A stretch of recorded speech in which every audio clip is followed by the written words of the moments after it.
अरे गोरे गोरे खिलल बदनिया फुलाओ से लागे सुकाबार काला टीका कहलो ए गुजरिया लागे न नजरिया हमार काला टीका कहलो ए गुजरिया लागे न नजरिया हमार।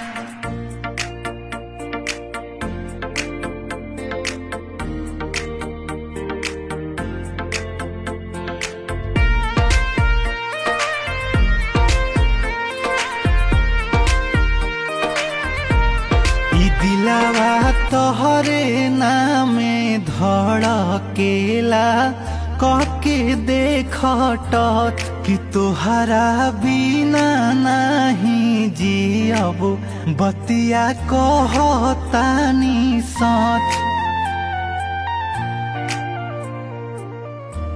ई दिलावा तोहरे नामे धड़केला कके देखट कि तोहरा बिना नहीं जियब बतिया कहतानी सच। अरे पागल करेला जब जालू साटिए के बिंदिया लीलार काला टीका कहलो ए गुजरिया लागे न नजरिया हमार।